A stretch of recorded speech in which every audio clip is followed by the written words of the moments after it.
Muy buenos días para todos. Daremos ya inicio a la charla del día de hoy. ¿Me confirman si se ve la presentación? Sí se Sí ve, se ve. doctor. Listo, perfecto. Entonces, en el día de hoy vamos a hablar de la bronquiolitis aguda, una enfermedad muy común en nuestro hospital. Esta charla va enfocada con el objetivo de recordar cuáles son los tratamientos, qué es lo que nos dice la evidencia, qué es lo que nos dicen los estudios, que sí tiene una evidencia para responder a este tratamiento y cómo está enfocado en nuestro hospital y qué dice el protocolo de nuestra clínica. Primero que todo, mucho gusto. Mi nombre es Daniel Rubio, residente de primer año de pediatría de la Universidad Remington, y agradecerle a mis asesoras, la doctora Angie Correa y la doctora Marta Cuellar. Ese es el contenido de la charla. Primero hablaremos de un caso clínico, pasaremos por la definición, la epidemiología, etiología clínica y diagnóstico. Nos enfocaremos principalmente en el tratamiento, como ya dije previamente, algo de prevención y las conclusiones. Primero iniciemos con el caso clínico. Es un paciente que consultó en nuestro hospital, un paciente masculino de 8 meses de edad. El paciente empezó con síntomas de congestión nasal, tos seca, taquipnea, retracciones, pérdida del apetito y picos febriles de hasta 39.9 grados centígrados, que no cedían a pesar del manejo con el acetaminofén. Además, este paciente tenía un nexo epidemiológico, que había estado con unos primos previamente. Estos primos habían salido positivos para el virus respiratorio sincitial. De antecedentes perinatales, fue un producto del primer embarazo, fue un embarazo con adecuados controles prenatales, embarazo a término, que nació por cesárea de 37 más 3 semanas, cesárea debido a una sospecha de un oligodriáfanos. De antecedentes patológicos, el paciente sufría de polidactilia del quinto dedo en ambas manos, de vacunación estaba pendiente la influenza, de antecedentes familiares, papá y mamá diabéticos y además de polidactilia. El paciente recibió lactancia materna exclusiva hasta los 6 meses y ya en el momento de la consulta ya estaba con alimentación complementaria. Negaba el resto de los antecedentes. Al examen físico inicial, cuando el paciente llegó a urgencias, encontraron un paciente en buenas condiciones generales, afebril, activo, reactivo.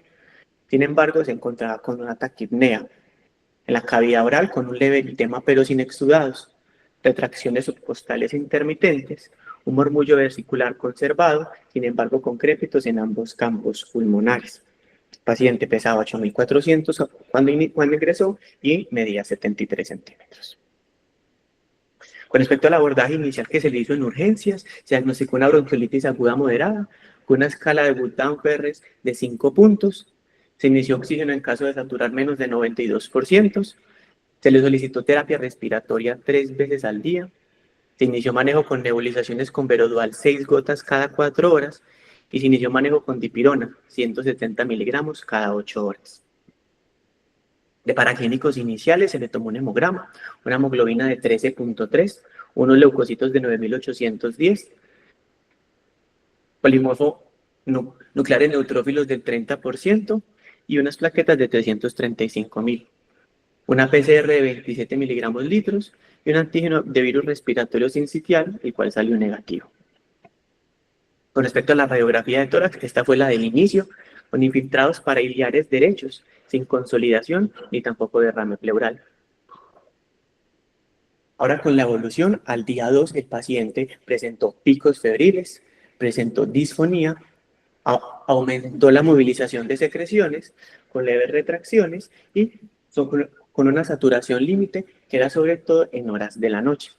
Por los picos febriles se decidió descartar focos urinarios, se solicitó citoquímico de orina gramio urocultivo, el cual salió negativo.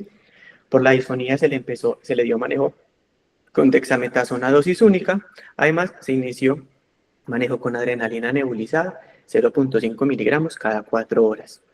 Al día 3 se intentó desmontar oxígeno sin tolerarlo, debido a que el paciente presentaba aún más aumento en la movilización de secreciones y presentaba tos en acceso. Al día 4 el paciente se le suspendió la dipirona y el Verodual, se dejó el acetaminofén solo a necesidad y se logró el desmonte de oxígeno.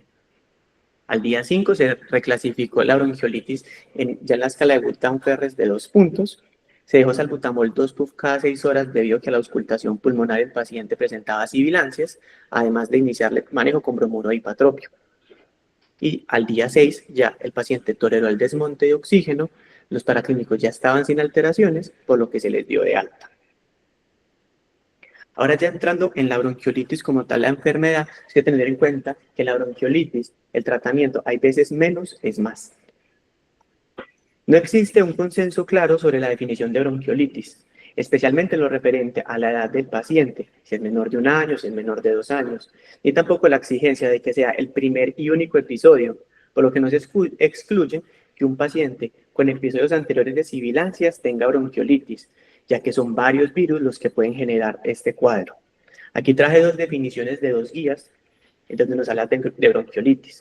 La primera de la Guía Americana de Pediatría lo define como un primer episodio agudo de sibilancias, precedido de un cuadro respiratorio de origen viral, rinorrea, tos, taquipnea, con o sin fiebre.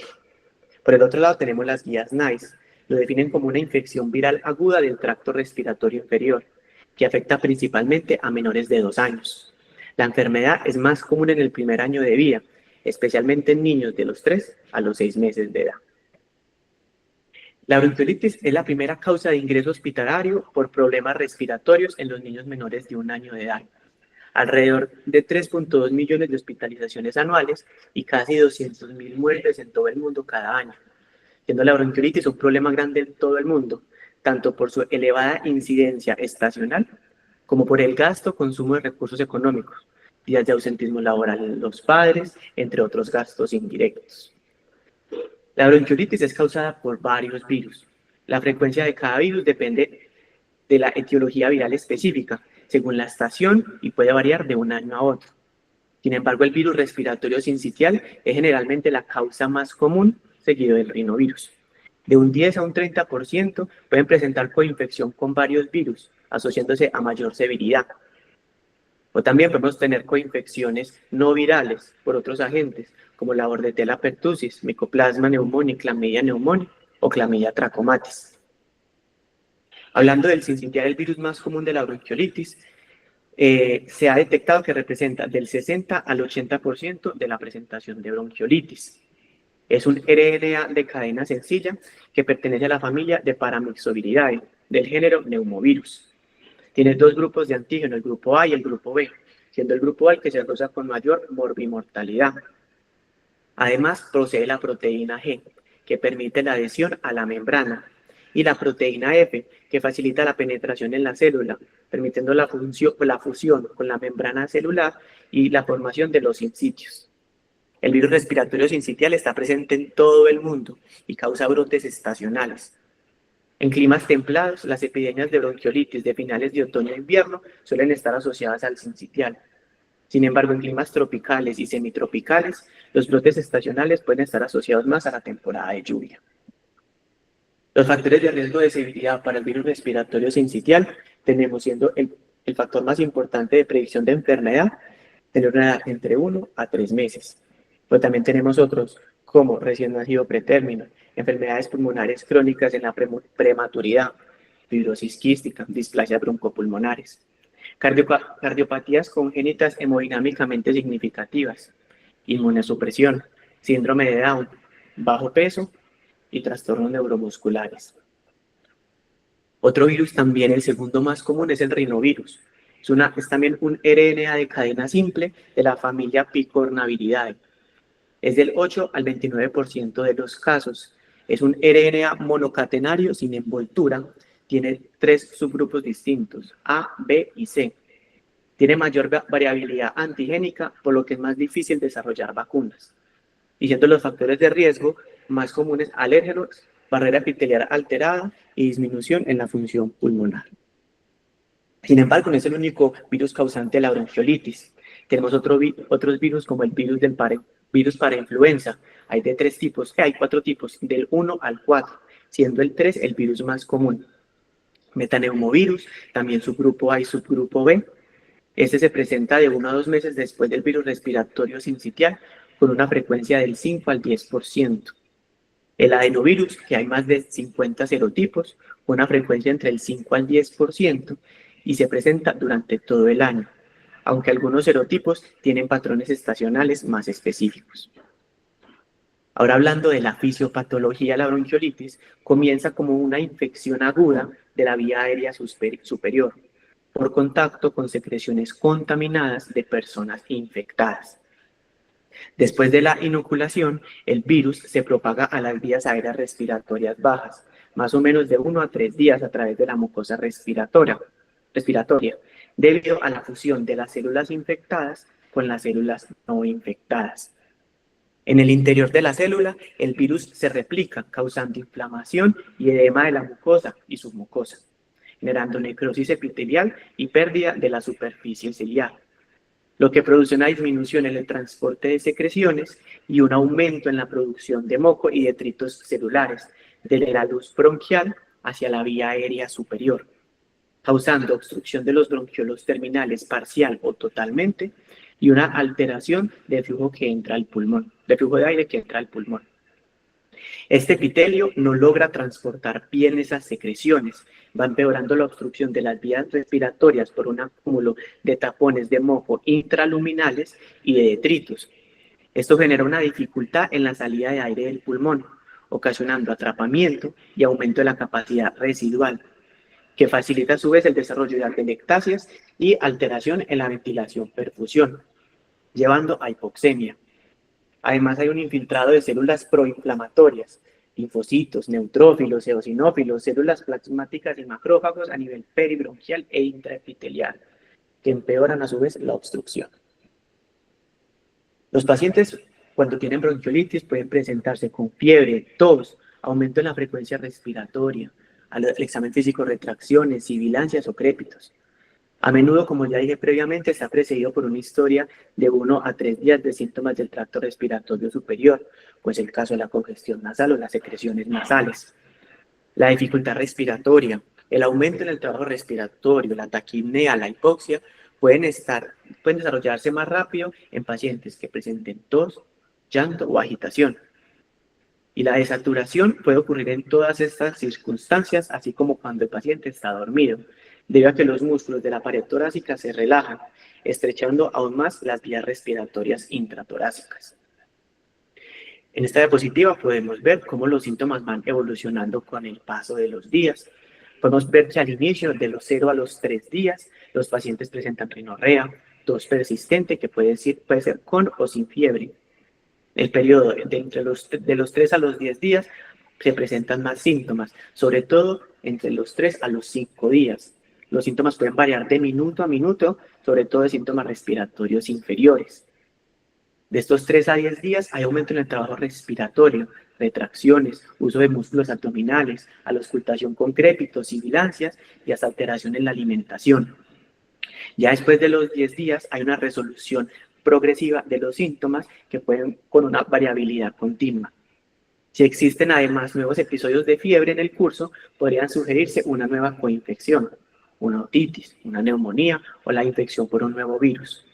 La mediana de duración de los síntomas es de aproximadamente 2 semanas y entre el 10 y el 20% de los lactantes aún presentan síntomas a los 3 meses después del inicio.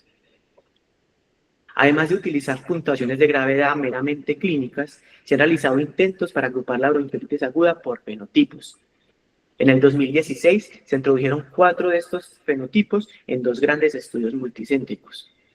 El perfil A se caracterizó por la etiología del rinovirus, antecedentes de sibilancias o que tengan sibilancias en el momento de la consulta, eczemas y que el paciente sea de mayor edad. En el perfil B, por etiología del virus respiratorio sincitial, presenta sibilancias al momento del examen físico, pero no tiene antecedentes de sibilancias o eczemas previos. El perfil C fue el grupo más gravemente enfermo, con mayor estancia hospitalaria y alta probabilidad de infecciones por virus respiratorio sincitial. Y son los pacientes con mayor estancia hospitalaria y mayor ingreso a UCI. Y el perfil D fue el grupo con menor severidad. Se incluían niños que no tenían sibilancias con una duración de hospitalización más corta. Podemos ver que esta heterogeneidad de fenotipos de los pacientes resalta la necesidad de un enfoque más personalizado tanto en el diagnóstico como en el tratamiento. Con los instrumentos de medición tienen una variabilidad en la capacidad predictiva y no deben ser utilizados como una única medida para la toma de decisiones. Tenemos la escala de Burton-Ferris, que fue desarrollada en 1984 en Inglaterra. Sin embargo, en 1992 se modificó y se agregó un sexto parámetro. Esta lo que ayuda es a identificar correctamente a los niños que tienen una bronquiolitis grave, con una sensibilidad entre el 70 al 90% y una especificidad entre el 60 al 80%.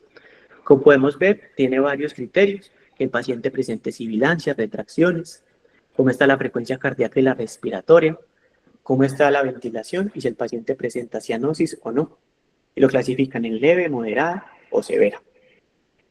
Ahora entrando a los paraclínicos y las ayudas diagnósticas, por un lado tenemos la radiografía de tórax, la cual no es de rutina, no debe usarse para determinar la necesidad de antibióticos, que puede considerar en pacientes en casos graves, que se sospecha una complicación o un diagnóstico diferencial. Podemos ver en el protocolo de nuestra clínica que recomiendan que la radiografía de tórax no son útiles para diagnosticar la bronquiolitis y que se puede estar asociada con el uso inadecuado de antibióticos.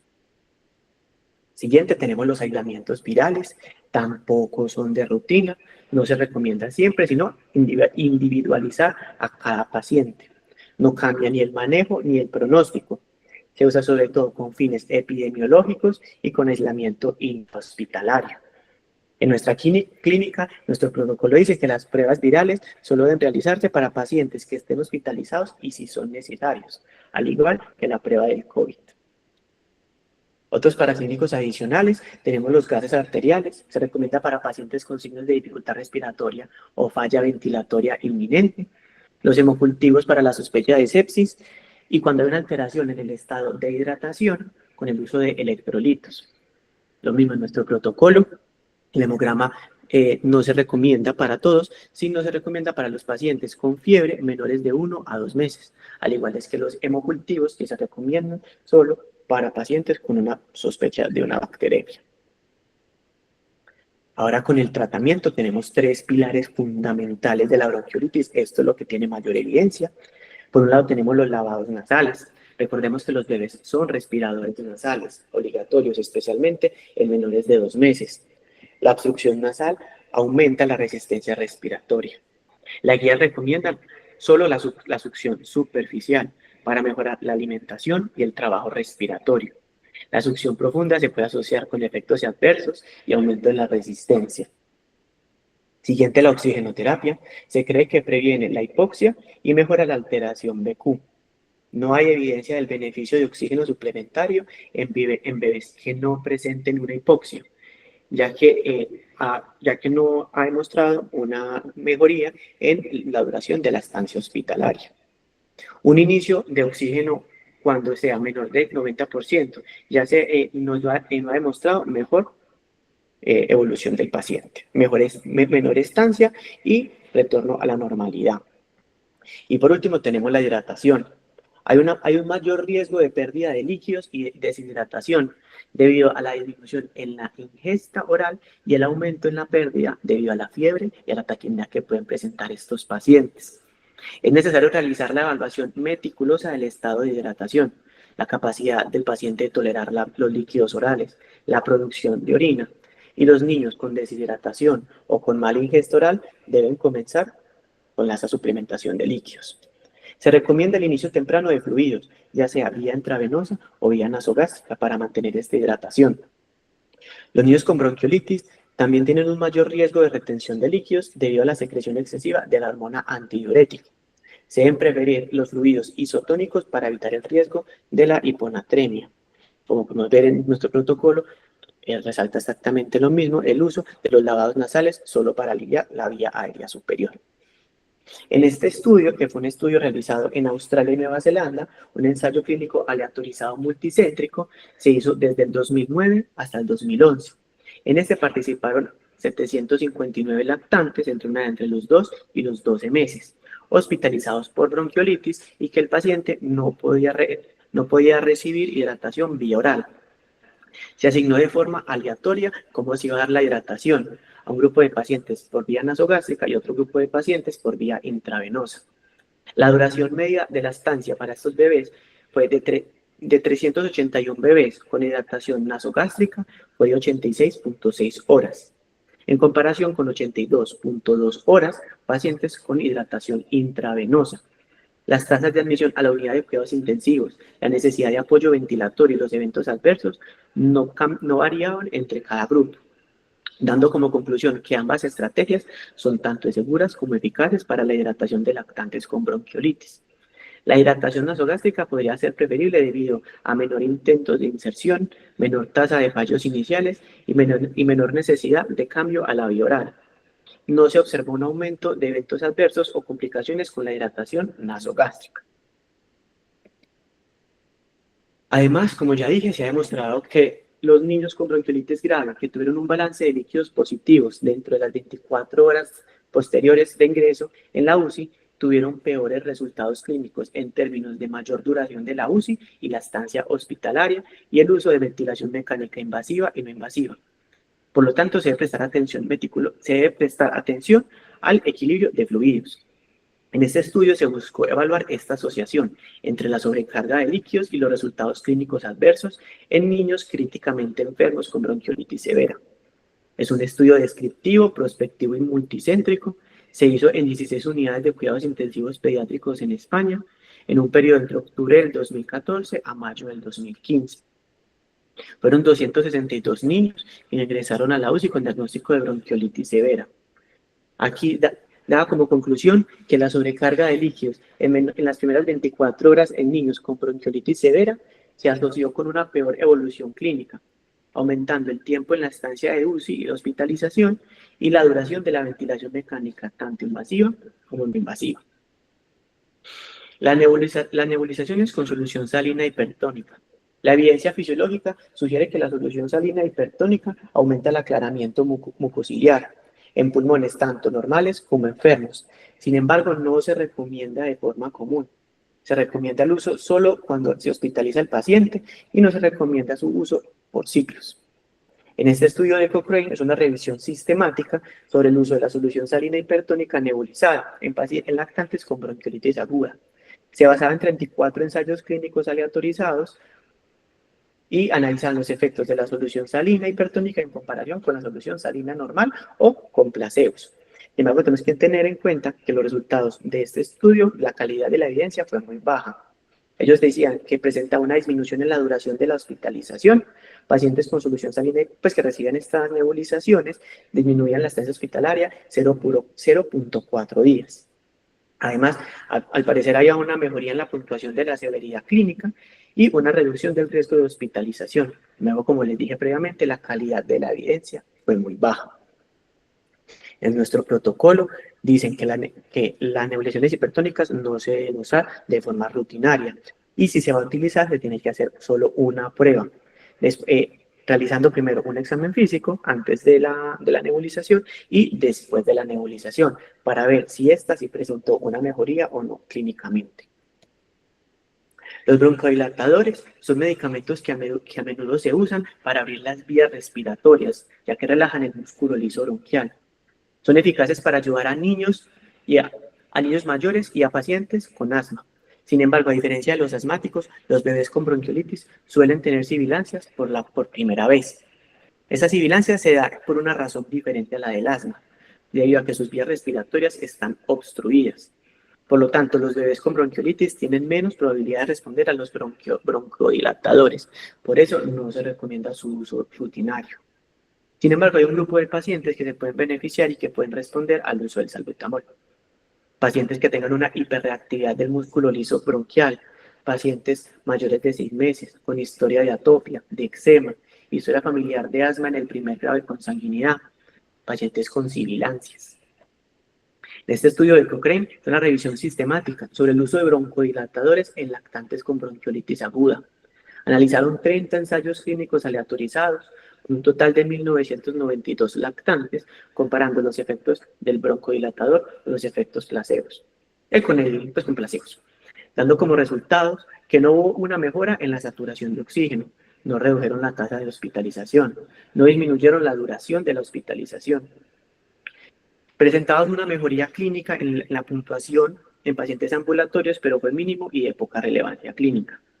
Los broncodilatadores no mejoran la función pulmonar, por el contrario, pueden presentar efectos adversos, como la taquicardia, el temblor y desaturación de oxígeno, fueron las más frecuentes en los grupos que usaban estos broncodilatadores. Luego tenemos nuestra guía Sommer. En nuestra guía no se usa el salbutamol y tienen las mismas recomendaciones. No se usa de forma rutinaria, sino en pacientes muy específicos, las indicaciones que ya dije previamente, además de paciente mayor de 6 meses, con infección por rinovirus, una presentación fuera del pico respiratorio, del pico respiratorio por el virus respiratorio sincitial. Con respecto a la adrenalina, este causa un efecto tanto alfa-adrenérgico, produciendo una disminución de las secreciones y del edema de la mucosa respiratoria, y beta-adrenérgico, relajando el músculo liso de las vías respiratorias y disminuyendo el proceso inflamatorio. Sin embargo, las guías no recomiendan su uso. Los beneficios son pequeños y transitorios, pero podría considerarse su uso para aquellos pacientes con una dificultad respiratoria grave como terapia puente. Este artículo de Cochrane es una revisión sistemática que evaluó la eficacia y seguridad de la adrenalina nebulizada en pacientes menores de 2 años con diagnóstico de bronquiolitis. En este se incluyeron 19 estudios con un total de 2.256 participantes, dando como resultado que la adrenalina disminuyó la tasa de hospitalización, pero solo en las primeras 24 horas. No hubo una diferencia en las tasas de hospitalización a los 7 días. Y no hubo una reducción en la duración de hospitalizaciones en pacientes internados. No hubo efectos adversos graves, se reportaron pacientes con palidez, vómito, temblores y hipertensión en algunos estudios, pero sin diferencias significativas. Lo mismo en nuestra guía de nuestra clínica, recomiendan que la adrenalina no sea de uso rutinario, pero si se va a hacerlo revisando al paciente antes de la adrenalina y después de la adrenalina para ver si hubo un mejor efecto. Ahora, con los esteroides, los glucocorticoides no se recomiendan, aunque no existe una buena evidencia del beneficio de los corticosteroides en otras enfermedades respiratorias como el asma, como el croup. La evidencia sobre el uso de esteroides en bronquiolitis es negativa. En este estudio de Cochrane también fue una revisión sistemática que analizó el uso de estos glucocorticoides sistémicos e inhalados en lactantes y niños pequeños. En este se incluyeron 17 estudios con 2.596 participantes, dando como resultado que no hubo diferencia en la duración de la estancia hospitalaria y no redujeron significativamente las admisiones de pacientes ambulatorios en los días 1 a 7. En nuestra guía, pues repito, no se recomienda el uso ni de corticosteroides ni inhalados ni tampoco sistémicos.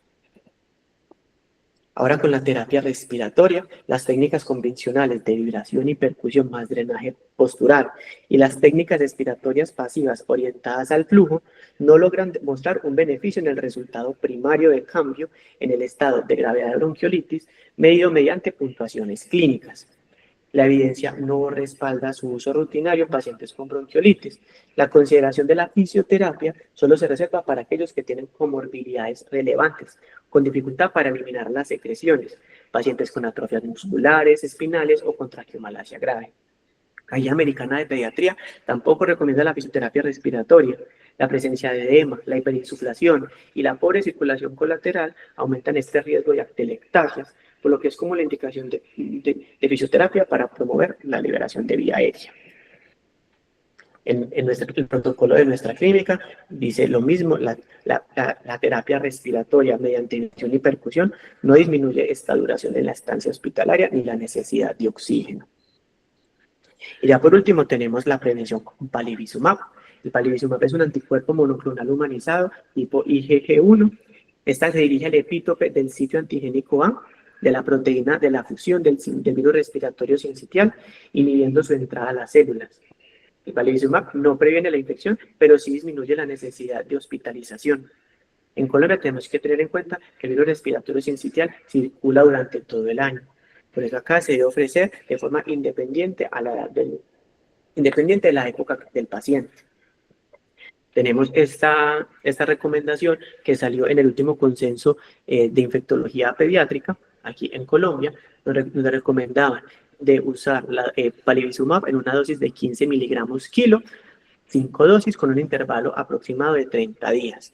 Las indicaciones eran para todo paciente prematuro menor de 32 semanas, Paciente entre las 32 y las 35 semanas, que tenga además dos factores de alto riesgo, que vaya a la guardería, que esté en contacto con niños mayores de 5 años, que la mamá haya fumado durante el embarazo, que en el lugar donde habite, ya sea papá, mamá o cuidadores, también fumen, que el paciente no esté con lactancia materna.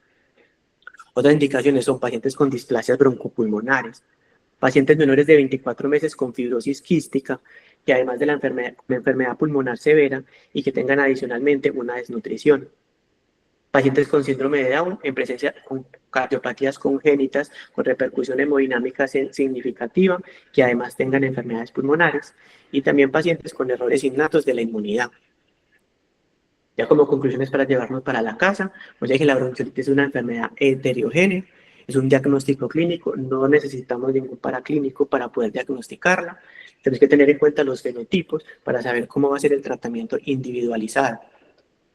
No usar de uso rutinario ni los broncodilatadores, ni la adrenalina, ni la hipertónica, ni los esteroides. Saber qué paciente lo requiere y saber que el pilar fundamental del tratamiento, como ya dije, son la hidratación, los lavados nasales y el oxígeno en caso de que lo requiera.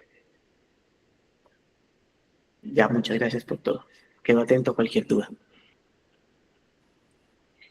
Buenos días para todos. Daniel, muchas gracias por tu revisión. Pienso que lo hicimos con un muy buen tiempo y fue una revisión muy clara y concisa de lo que queríamos pues como destacar. La bronquiolitis, infortunadamente, para nosotros es nuestro coco para todo el mundo, para el pediatra, el infectólogo, la neumóloga. Muchas veces sentimos frustración porque a pesar de que tratamos de estar súper adherentes a las guías, el niño no arranca, no vemos mejoría, los papás son angustiados. Entonces es una patología que día a día nos toca pues como trabajar e ir evaluando cómo está el paciente para saber qué medidas terapéuticas le podemos ofrecer. Eh, Quería que estuviera la participación de terapia respiratoria, pero veo como que no pudieron ingresar y pienso que esto es un trabajo pues como en equipo para que todas estemos pendientes del paciente. No sé si alguien tiene alguna duda o algún comentario respecto a la charla. Hola, buenos días, ¿cómo están? Pues primero que todo, pues agradecer, porque igual, sí pienso igual que Angie, que fue una charla que fue centrada, concisa, felicitarte porque pues sabemos que es tu primera charla de la residencia, no es fácil pues al principio estar dando esta charla, creo que fue muy concisa eh, en cuanto al diagnóstico, el tratamiento, realmente la bronquiolitis todavía sigue siendo pues un reto, sobre todo la mayoría de pacientes que nos llegan con bronquiolitis leves a moderadas, pero en el contexto del paciente de bronquiolitis grave creo que todavía sigue siendo un reto, porque como dices tú, realmente es muy poco lo que tiene evidencia en cuanto al tratamiento. Mm, Simplemente pues como recordar que lo del beta 2 lo del agonista, eso digamos que todavía está muy discutido. Hay algunos estudios que hablan de hacer como un ensayo terapéutico con esos pacientes que tú dijiste o los pacientes que logramos identificar que tengan como un fenotipo A, aunque a veces es difícil, como dijeron, usualmente no se recomienda hacer aislamiento microbiológico de todos. Entonces, por ejemplo, que hablabas de que usualmente es de sincitial, perdón, de rinovirus. Nosotros usualmente, a menos de que hagamos un film array, no podemos determinar el rinovirus. Entonces, usualmente es como mm, a criterio del personal médico, pero siempre saber que uno hace un ensayo terapéutico y ahí es donde se entra a utilizar como la escala de Wood-Down-Ferres, más que todo en el contexto de urgencias, para mirar a ver esa respuesta al beta 2 y determinar si se debe utilizar por horario. Pero es como lo que han determinado algunos estudios. Realmente el otro, como dijiste, sí, es muy poca la evidencia que se tiene. Y bueno, no, nada, era como más que todo eso. Nuevamente felicitarte y agradecer a todos por conectarse y estar pendientes de estas charlas que esperemos que sean enriquecedoras para todos.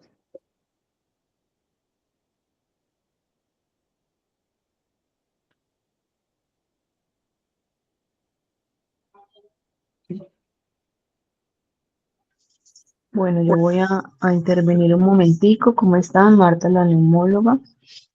Daniel, gracias. Siento que sigue siendo un tema un poquito difícil, pero que ya se ha ido depurando como en la claridad de varias intervenciones, ¿cierto?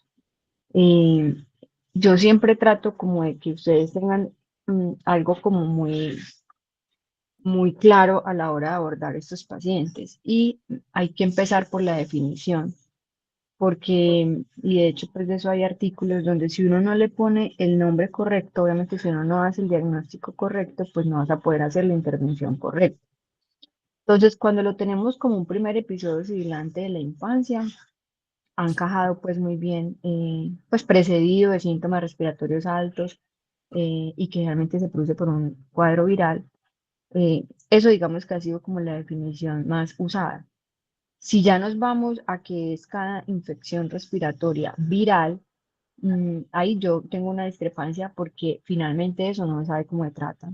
¿Sí? Eso finalmente usted dice, no, pues es una gripa, pero es una gripa que se me va al pecho, es una gripa que me hospitaliza, es una gripa que me manda a la unidad de cuidados intensivos y que no lo hace una vez ni dos, sino que tenemos muchachitos que lo hace a tres y cuatro.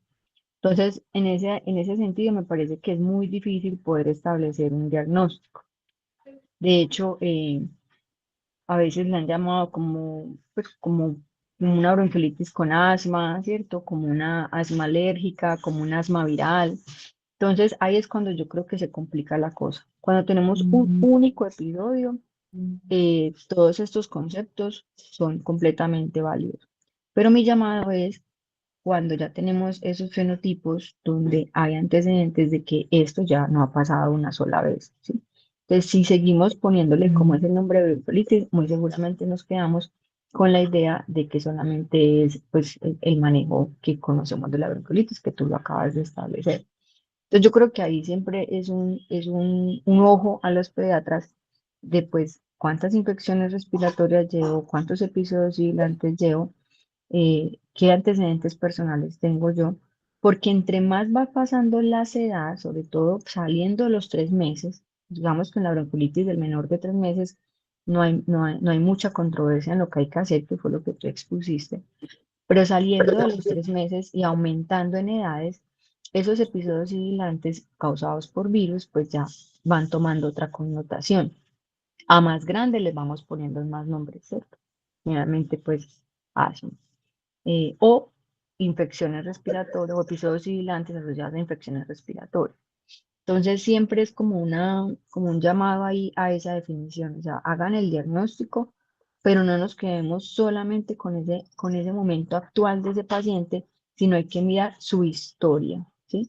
Que es que yo entré a la guardería en febrero, estuve lleno de mocos todo febrero, marzo, y en abril ya no aguanté y hice mi hospitalización. Hombre, yo no venía sano, ¿sí? No era un niño de 18 meses que viniera sano. Entonces, siempre hay que evaluar ese paciente en el contexto actual que te llega a urgencias, con esas sibilancias, pero él trae una historia. Y esa historia es la que yo creo que los pediatras tienen que tratar de tenerla bien clara para poder saber, bueno, sí, esto es una bronquiolitis, una infección respiratoria de la vía aérea pequeña causada por un virus, pero en un niño que, 2 puntos, tengo mi papá asmático, vengo con eczema, vengo con matitis atópica, ya por allá el pediatra me ha dicho que tenía sibilancias en otra época, ¿sí? Entonces, eso es algo que siempre hay que tener en cuenta, sobre todo por dos tratamientos importantes, me parecen a mí. En la etapa aguda, definir el esteroide sistémico sí o no, que antes de los 7 días es muy raro que lo pongamos, la verdad, pues ahí tú lo mostraste en el estudio, pero hay ciertos niños que la evolución es muy lenta, es muy tórpida, quedan con muchos síntomas, entonces ahí es donde uno dice, bueno, aquí ya tengo que intervenir. Y el otro es el esteroide inhalado, que es con el que lo mandamos a casa. Entonces, Gina te lo dice muy claro en el menor de 5 años, en el paso 1. Uno puede usar esteroide inhalado cuando tengo episodios sibilantes causados por virus, pero que no son muy frecuentes, ¿cierto? Entonces, eso es como algo que siempre trato de llamar la atención. O sea, está bien que nos centremos, mi primer episodio, no tengo ningún antecedente, lo trato así, pero si es un niño que ya tiene una historia un poco más gruesa, tenemos que mirar otras intervenciones. En el tratamiento, en oxigenoterapia muy bien, acordémonos que el alto flujo ha disminuido la posibilidad de intubación, él no acorta el tiempo de estancia, él no acorta los resultados pues en supervivencia, ni en tiempo de hospitalización, ni en secuelas, pero el alto flujo sí tiene una clara evidencia en que disminuye la probabilidad de intubación. Exámenes de virus, lo que tenemos acordados es que los niños de la UCI, o sea, paciente con bronquiolitis que va para UCI, se le hace, al menos pues de entrada se pueden hacer los antígenos y el panel normal, no tiene que ser el FilmArray, y ya el que está muy grave o el que no está evolucionando bien o el que creemos que se reinfectó, se le hace pues como el FilmArray, lo que tenemos establecido en la clínica.